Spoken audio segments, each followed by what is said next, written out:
마가복음 4장 3절에서 6절까지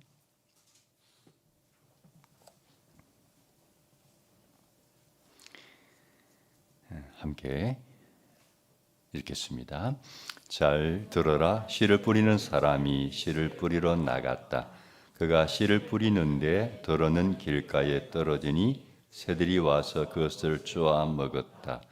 또 들어는 흙이 많지 않은 돌짝밭에 떨어지니 흙이 깊지 않으므로 싹은 곧 나왔지만 해가 뜨자 타버리고 뿌리가 없어서 말라 버렸다. 아멘.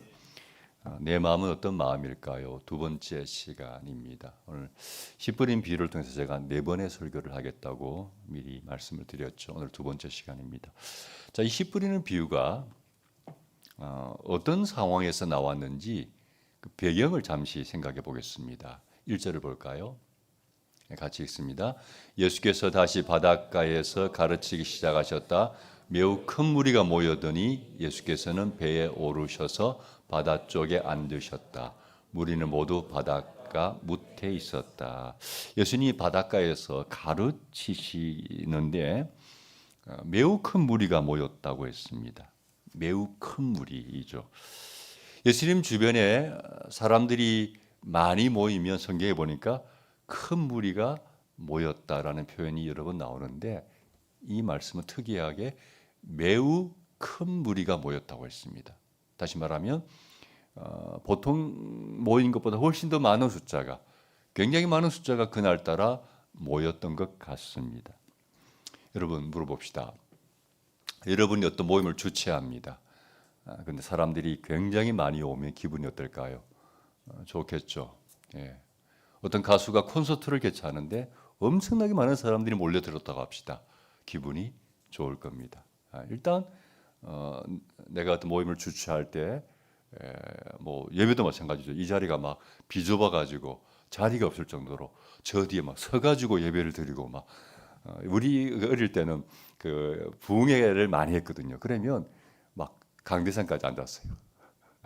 이까지 올라와 가지고 그렇게 은혜를 사모하는 분들이 많았기 때문에 부흥회 때는 막 강대상까지 올라가지고 앉아가 이렇게 보면서 예배를 드렸는데 막 그렇게 막 사람들이 많이 모이면 일단은 뭔가 분위기 좋잖아요. 기분도 좋잖아요.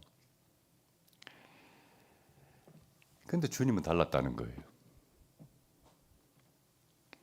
엄청난 사람들이 모였지만 주님은 그 숫자 때문에 감동 먹지 않으셨어요. 씨 뿌리는 비유가 그걸 말해주는 거예요. 주님은 그 많은 사람들을 보셨을 때 좋아하기보다는 그 군중들을 4가지 마음을 가진 사람들로 구분하셨어요. 수많은 사람이 모였지만 그 중에 어떤 사람은 마음이 길가와 같은 마음이 있고 또 어떤 사람은 돌짝밭 같은 마음이 있고 또 어떤 사람은 그 마음에 가시밭 같은 마음이 있고 또 어떤 사람은 좋은 밭과 같은 마음을 가진 사람이 있음을 주님이 아신 거예요. 수많은 사람들이 모였지만 주의 말씀을 듣고 있지만 마음이 한결같지가 않았어요. 주님은 많이 모인 것보다는 그 가운데 정말 좋은 땅, 좋은 밭과 같은 사람이 얼마나 있는가 거기에 관심이 있는 거예요. 씨 뿌리는 비유를 말씀하신 이유도 우리가 이 말씀을 통해 말씀을 듣는 마음의 자세가 이렇게 다 다르구나. 나는 과연 지금 어떤 마음인가? 자기의 마음을 살펴보고 우리의 마음이 주님이 원하시는 좋은 마음, 좋은 땅, 좋은 밭과 같은 마음이 되라는 의미로 이 말씀을 하신 것 같아요. 지난주에는 4가지 마음 중에서 길가와 같은 마음을 생각해 보았죠. 여러분 길가와 같은 마음의 특징은 뭡니까? 말씀을 듣는데 전혀 귀에 안 들리는 사람. 말씀을 듣지만 그 말씀이 전혀 귀에 안 들어와요. 마음에 안 들어와요. 그러니까 마음에 말씀이 하나도 없다. 그게 길가와 같은 마음이다라고 설명을 드렸습니다. 오늘은 두 번째 어떤 마음이냐면 돌짝밭 같은 마음을 생각해 보겠습니다. 5절 6절 보겠습니다. 같이 한번 읽어봅시다. 또 더러는 흙이 많지 않은 돌짝밭에 떨어지니 흙이 깊지 않으므로 싹은 곧 나왔지만 해가 뜨자 타버리고 뿌리가 없어서 말라버렸다. 씨를 뿌린다 그랬죠. 예, 뿌리다 보면 어떤 씨들은 돌들이 많은 곳에 떨어지는 경우도 있겠죠. 여러분, 씨가 돌무더기에 떨어지면은 어떤 현상이 벌어지냐면 금방 싹을 내는 거예요. 왜요? 돌짝밭이니까 흙이 별로 없어요. 그러니까 흙이 많은 곳에 씨가 떨어지면은 뿌리가 생기면서 그 뿌리가 땅속으로 파고드는데 시간이 걸리잖아요. 그런데 돌짝밭에는 흙이 아주 있을까 말까 정도니까 뿌리가 금방 나와요. 그러면 싹도 금방 나오는 거죠. 근데 그러면 어떤 일이 벌어지는가? 햇빛이 나면 말라 죽어버려요. 왜요? 뿌리가 땅속으로 들어가지 못하고 흙이 거의 없으니까 밖으로 노출되고 또 흙이 별로 없으니까 수분이 거의 없잖아요. 그런데 햇빛이 내리쬐니까 결국 시들시들 말라 죽어버린다는 거죠. 자, 이 말씀이 무슨 의미일까?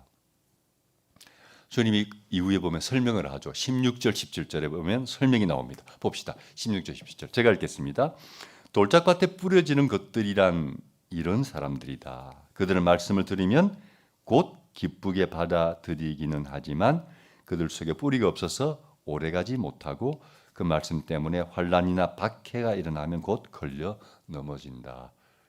그 말씀의 의미를 주님이 해석해 주신 거예요. 돌짝밭 같은 마음을 가진 사람은 말씀을 들으면 기쁘게 받아들인답니다.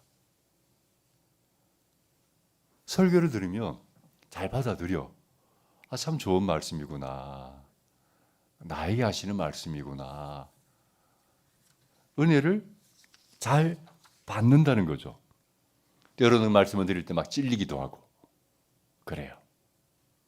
그러나 그들 속에 뿌리가 없대요. 뿌리가 없는 신앙이래요. 여러분, 씨를 심었는데 뿌리가 없으면 어떻게 될까요? 네. 뿌리가 없으니 제대로 영양분을 공급받기도 어려울 것이고 뿌리가 없으니 제대로 서 있기도 어렵겠죠. 그래서 아마 비실비실하다가 쓰러지거나 죽을 거예요. 그런데 신앙에도 뿌리가 없는 신앙이 있다는 거죠. 뿌리가 없는 신앙의 특징이 있어요. 17절 한번 봅시다. 같이 시작. 그들 속에 뿌리가 없어서 오래가지 못하고 그 말씀 때문에 환난이나 박해가 일어나면 곧 걸려 넘어진다. 뿌리가 없는 신앙의 특징 첫 번째는 뭡니까? 오래가지 못한다는 거예요. 신앙이 오래가지 못해요.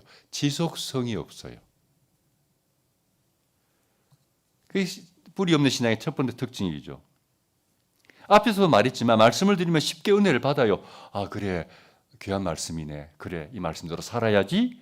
결심도 해요. 근데 그게 오래 가지 못한다는 거예요. 지속성이 없다는 거예요. 말씀을 드릴 때는 감동도 받지만 예배 마치고 나가는 순간 그 감동이 사라져 버려요. 이렇게 살아야지 결심도 하지만은 문 열고 나가는 순간 그 결심이 사라져 버려요. 오래 가지 못해요. 새해가 시작되면은 올해는 이렇게 신앙생활을 해야지 결심하지만 그 결심이 오래 가지 못해요. 늘 그래요. 왜 그럴까요?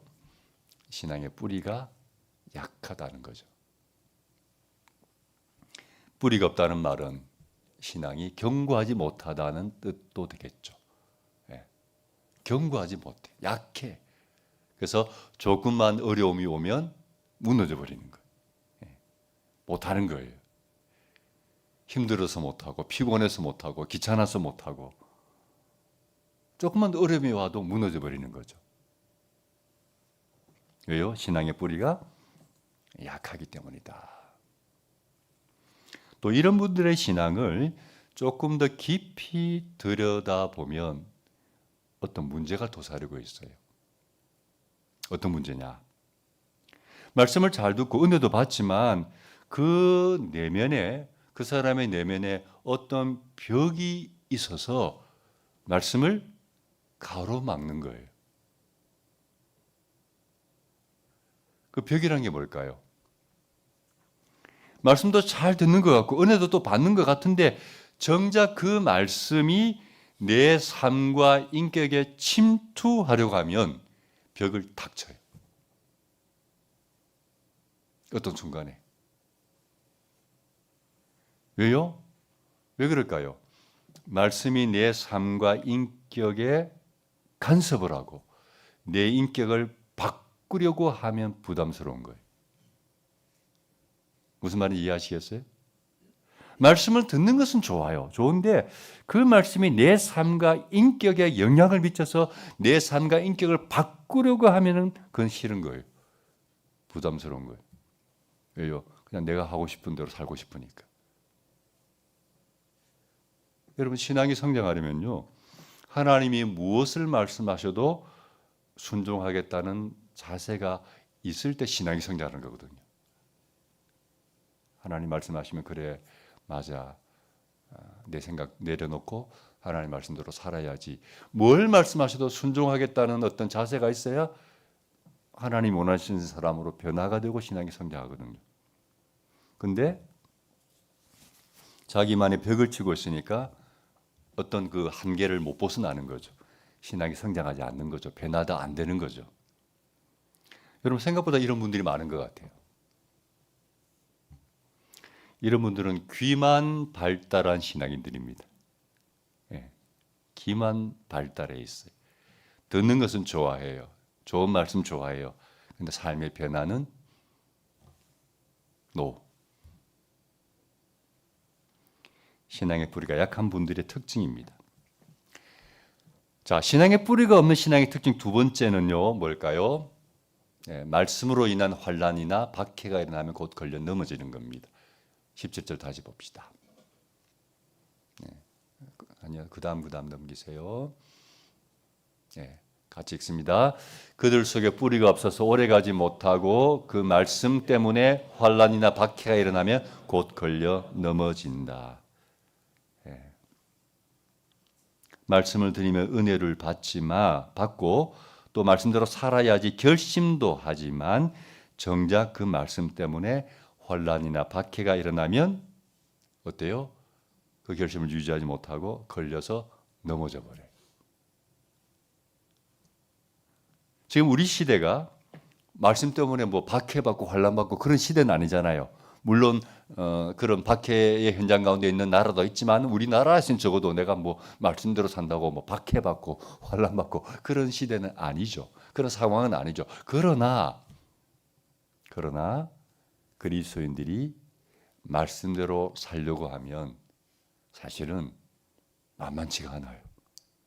이 시대 자체가 세상 자체가 우리가 말씀대로 사는 게 수월하지는 않잖아요. 만만하지 않잖아요. 걸리는 게 많잖아요. 예를 들면 뭐 주일 성수 같은 경우에도 성경은 주일을 거룩하게 지켜라. 구별되게 지켜라. 그 말은 주일날 딴 거 하지 말고 오직 예배하는 일에 집중하라는 뜻이거든요. 줄 성수죠. 근데 현실은 어때요? 주일을 지키기 어려운 상황들이 자꾸 발생하잖아요.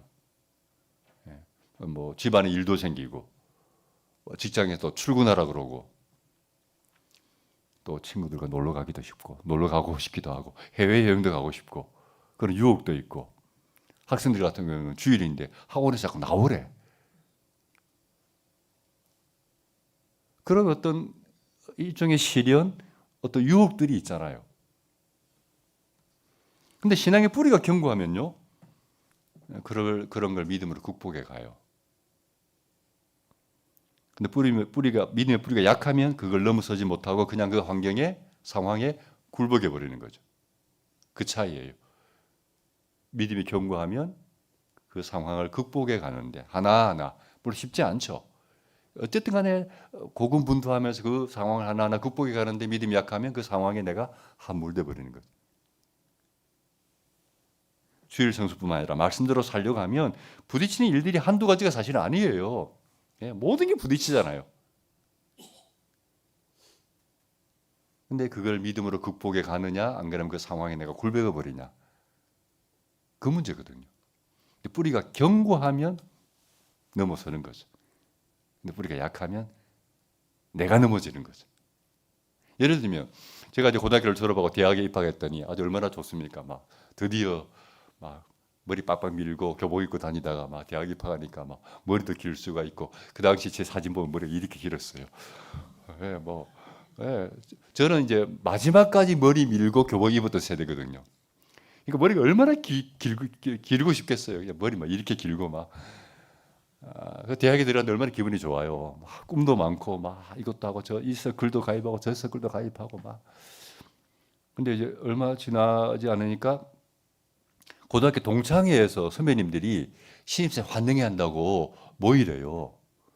그래서 또 선배님들이 누가 계신가, 또 줄도 잘 서야 되니까 관계가 중요하잖아요. 그래서 선배님들 이제 부른다니까 갔어요. 갔더니 술자리예요.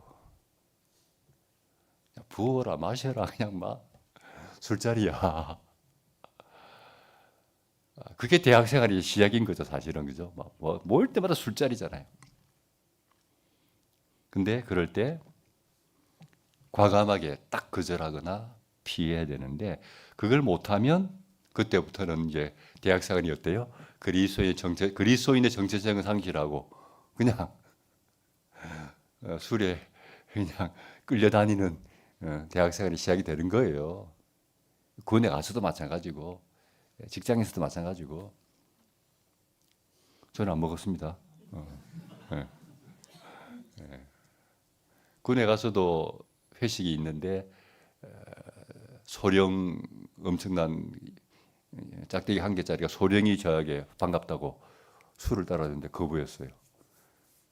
소령께서 왜 술을 안 먹냐, 어떤 건강상의 이유냐, 종교적인 신념이냐. 그래서 나는 내 신앙은 그 술을 못 먹습니다 그랬더니 알았다, 아무 말 안 하더라고요. 근데 이제 술 회식 마치고 병장이 불렀어요. 조용한 대로 뭐 얻어맞았죠. 근데도 안 먹었어요. 그러니까 이제 회식만 하면 제 앞에는 뭐가 있을까요? 콜라, 사이다가 딱. 그 일은 한 번도 저보고 술 먹으라고 말하지 않았어요. 소령이 주는 술도 거절한 놈인데 누가 나한테 술을 주겠어요. 그러니까 그 일은 아예 저를 건드리지도 않아. 아예 딱 그냥 콜라나 사이다 갖다 놔. 그럼 난 그거 마시고. 안주를 마시더라고요. 예. 극복해버리면 되는데 극복 못하면 이제 내가 무너지는 거죠. 매 순간 그런 일들이 얼마나 많아요. 신앙의 뿌리가 견고한 사람은 어떤 어려움이 와도 이겨내죠. 그런데 신앙의 뿌리가 약한 사람들은 좀 편안한 환경, 쉬운 환경에서는 신앙을 유지하지만 좀 부딪히면, 어려운 상황이 오면은 포기해버리거나 피해버리거나 무너지는 거죠. 여러분, 그런 모습이 교회에도 있어요. 교회 생활에서도 있어요. 예를 들면 목사가 이번에 좀 교회 봉사 좀 하시죠 그러면 피해 다녀요. 부담스럽거든요. 부담스러운 환경이 싫은 거예요. 그러니까 편안하게 그냥 예배드리고 그냥 왔다 갔다 하는 게 좋은 거예요. 성경 공부 좀 합시다 그러면 좀 이제 망설이는 거죠. 왜요? 공부해야 되잖아. 숙제도 해야 될 것 같고 매주 나와서 그 자리에 앉아 있어야 될 것 같고 배우는 것도 머리 아프고 부담스러운 거예요. 그런 자리는 피하고 싶어. 편하게 그냥 신앙생활 하고 싶은 거예요. 그걸 넘어서야 신앙의 뿌리가 단단해지고 성장도 하는데, 그건 어렵고 부담스러운 환경은 피해 다니죠. 그러면요, 신앙의 뿌리가 약해요. 그리고 신앙도 성장하지가 않아요. 지난 주일 예배를 마치고 이제 본당에서 나가려고 하는데 갑자기 백성현 사모님이 저한테 달려왔어요. 와가지고 이렇게 말했습니다. 목사님, 저도 생명의 삶 공부를 하고 싶은데 가능합니까? 물어보더라고요. 깜짝 놀랐어요. 왜요? 지금 신생아를 키우는 엄마잖아요. 여러분, 신생아를 키우는 거는요 거의 매일매일이 전쟁입니다. 하루하루가 치열한 전쟁입니다. 정신이 하나도 없습니다. 그런 분이 13주 동안 성경 공부에 등록하겠다는 거예요. 걱정이 살짝 되기도 하고 이진술 간사가 고생하겠구나. 애기 대신 봐야 되니까.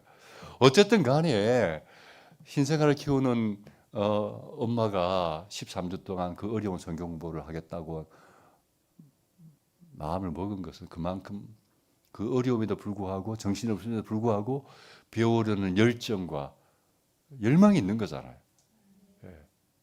그게 그런 어떤 불편하고 힘든 상황이지만 그래도 그걸 하려고 할 때 신앙이 성장하고 발전하고 더 뿌리가 깊어지는 거죠.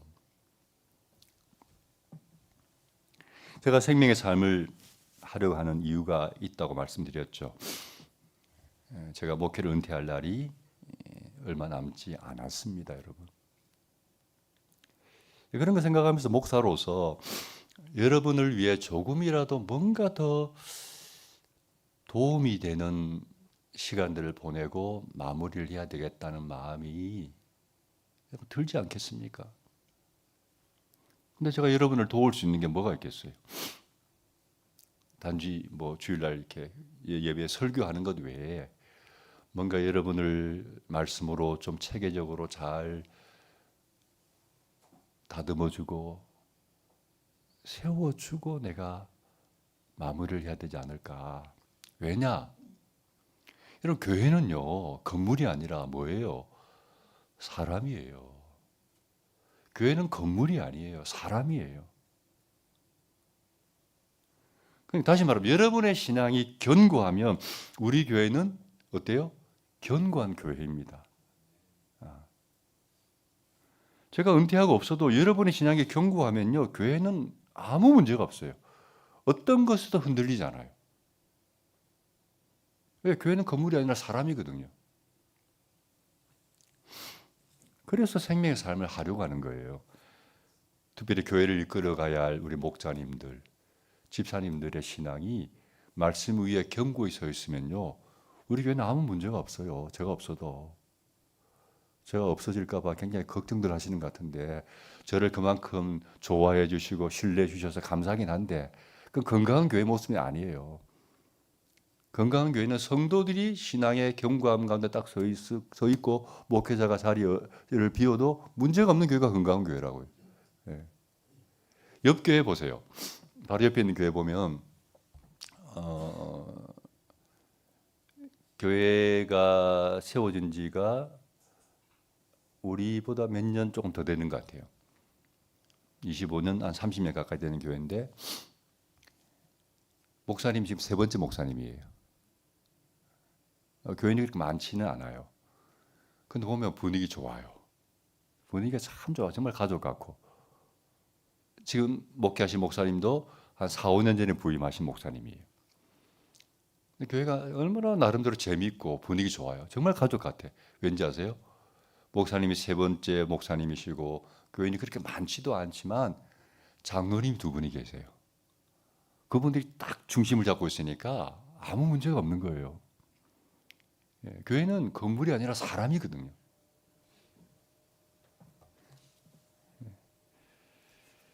그래서 제가 어떻게 하면 여러분을 좀 더 말씀으로 잘 세울까 고민하면서 생명상 공부를 해야 되겠다 결심을 한 거죠. 조금 부담스러울 수 있겠죠. 공부하는 일이. 그러나 여러분 그런 저의 마음을 헤아려 주셔서 망설이지 말고 적극적으로 참여해 주시기를 다시 한번 부탁을 드립니다. 자, 그렇다면 여러분 어떻게 하면 믿음의 뿌리를 키울 수 있을까? 믿음의 뿌리를 저는 이렇게 생각해 보았어요. 봅시다. 믿음의 뿌리가 뭔가? 어려움이 와도 이겨내는 영적 맷집이다. 이게 믿음의 뿌리다라는 생각이 들었어요. 뿌리가 든든하면요 웬만한 어려움에도 안 쓰러집니다. 뿌리가 든든하면 태풍이 와도 안 쓰러지거든요. 뿌리가 약한 나무가 쓰러지지. 그래서 믿음의 뿌리란 어려움이 와도 이겨내는 영적 맷집입니다. 감당해내는 거죠. 야고보서 1장 봅시다. 같이 한번 읽어보겠습니다. 여러분의 믿음의 시련이 인내를 낳는다는 것을 알고 있습니다. 여러분의 인내력을 충분히 발휘하여 조금도 부족함이 없이 완전하고 성숙한 사람이 되십시오. 믿음의 시련이 오면 주저앉아 버리는 게 아니고 인내하는 거예요. 견뎌내는 거죠. 그러면서 점점 성숙해 가는 거죠. 예. 견디는 힘이 있는 거죠. 그걸 견뎌내면서 자연스럽게 점점 그 사람이 더 완전하고 성숙한 사람으로 나아가는 거예요. 어떻게 견디는 힘을 키울 수 있을까? 골로새서 봅시다. 2장 6절 7절 제가 읽겠습니다. 그러므로 여러분이 그리스도 예수를 주님으로 받아들였으니 그분 안에서 살아가십시오. 여러분은 그분 안에 뿌리를 받고 세우심을 입어서 가르침을 받은 대로 믿음을 굳게 하여 감사의 마음이 넘치게 하십시오. 예수님을 주님으로 받아들였으면 이제부터 할 일은 그분 안에서 살아가는 거죠. 매일매일 매 순간마다 예수님 생각하고 그분 뜻대로 살아가야지 노력하는 거죠. 그분 안에 뿌리를 받고 세워가는 거죠. 특별히 가르침을 받은 대로 믿음을 굳게 하라 그랬어요. 말씀을 배우면 배운 대로 실천하고 또 배웠으면 또 실천하고 그러면서 믿음이 사실은 견고해지고 성장하는 거예요. 물론 말씀대로 살아가는 게 쉽지는 않아요. 그러나 말씀대로 살아야지 노력하고 또 고민하고 애쓰다 보면 어느 날 나를 돌아보니까 과거에는 참 신앙이 늘 불안하고 늘 쓰러지고 조그만 어려움이 와도 그냥 넘어지고 그랬는데 어느 날 보니까 그냥 내가 나도 모르는 사이에 좀 단단해져 있는 거야. 그런데 내 믿음이 그래도 이만큼 또 성장했는 거야. 그러니까 그게 믿음의 성장이라는 게 신앙의 뿌리라는 게 금방 다듬어지고 성장하는 게 아니에요. 그냥 매일매일 때로는 쓰러지고 넘어지지만 또 일어나서 또 도전해보고 이런 과정을 거치면서 조금씩 뿌리도 든든해지고 믿음도 자라는 거예요. 중요한 것은 말씀 듣고 순종하려고 애쓰고 말씀 듣고 또 순종하려고 애쓰고 그런 노력이 필요하다는 거죠. 여러분 믿음의 조상하면 아브라함이잖아요. 우리가 아브라함 하면 굉장히 대단한 믿음의 사람으로 생각하는데 아브라함의 생애를 가만히 공부해 보면 대단한 사람 아니에요. 초창기 그 아브라함의 믿음은 굉장히 연약한 믿음이었어요. 수시로 쓰러지고 넘어지고 자빠지고 부끄러운 모습도 보이고 예를 들면 가나안에 왔어요. 하나님 가라 해서 왔는데 기근이 들었네. 먹고 살기가 어려운 거야. 어떻게 하죠? 어디로 가죠? 이집트로 가요. 왜요? 이집트는 나일강이 있고 풍요로운 곳이니까 거기가 먹을 게 있거든. 그래서 가나안 힘들다고 이집트 도망가 버려. 그 상황에 굴복해 버리는 거죠. 그러니까 이게 내지는 못하는 거예요. 그래 어린 연약한 믿음이에요. 또 한 번은 또 뭐 어디 갔더니 부인이 너무 예뻤던 것 같아. 그래서 이런 문화권에서 내가 다른 문화권으로 갔을 때 부인이 너무 예쁘니까 이 부인을 뺏길까봐 나에게 해코지할까봐 부인이 아니고 뭐 여동생이다 이렇게 속이기도 하고 참 비겁하기도 하고 그죠. 그는 연약한 사람이지만 쓰러지고 넘어지지만 또 일어나서 또 말씀대로 살려 몸부림치고 그러면서 이 아브라함의 신앙이 점점 다듬어지고 견고해지고 믿음의 조상까지 되는 거잖아요. 그죠? 예. 말씀을 마무리하려고 합니다. 여러분의 마음은 어떤 마음인 것 같습니까? 혹시 돌짝박 같은 마음이 아닙니까? 말씀을 드리면 은혜는 잘 받는데 정작 말씀대로 살아내지는 못하고 조금만 힘들어도 포기하고 뿌리가 연약한 그런 신앙은 아닙니까? 여러분, 편하게 믿으려고 하지 않았으면 좋겠습니다. 그건 스스로 자신의 신앙을 약하게 만드는 거예요. 쉽고 편하게 믿으려는 것은, 여러분 세상도 그렇잖아요. 쉬운 길, 편한 길로만 가는 사람은 어려움을 극복하지 못하고 큰 일 못해요. 제가 한번 그런 얘기 했습니다만, 우리 은택이를 보니까 제가 볼 때 이 아이가 조금 어려운 걸 싫어하더라고요. 공부도 잘할 수 있는데 공부보다는 자꾸 다른 걸 하려고 그러고 어려운 걸 피해가는 성향이 있어서 제가 군에 입대하기 전에 마지막 기회다 기도했습니다. 하나님, 우리나라에서 제일 힘든 것을 보내주세요. 왜요? 이 군에서 이 아이가 좀 제대로 훈련받지 않으면은 이제는 뭐 제가 부모로서 뭘 어떻게 하겠어요? 이때 군에서 제대로 혹독하게 훈련받지 않으면은 이 어떤 그런 세상의 어떤 도전이나 시련들을 극복하는데 부족함이 있겠다 싶어서 기도했어요. 정말로 힘든 곳에 가서 엄청나게 고생했어요. 그래서 미안하더라고요. 기도를 많이 했어요. 그래서 다행히 건강하게 제대했지만 고생 정말 많이 하면서 단단해진 거예요. 쉬운 길, 편한 길 선택하지 말고 신앙도 편하게 믿으려고 하지 말고요. 자기의 믿음을 약화시키는 행동이거든요. 도전하셔야 돼. 시도하셔야 돼. 교회 봉사도 좀 하시고 생명의 삶 공부도 하시고 자꾸 도전해야 돼. 바라기는 올해 여러분의 신앙이 모두 뿌리 깊은 견고한 신앙인이 되시길 축복합니다. 아멘.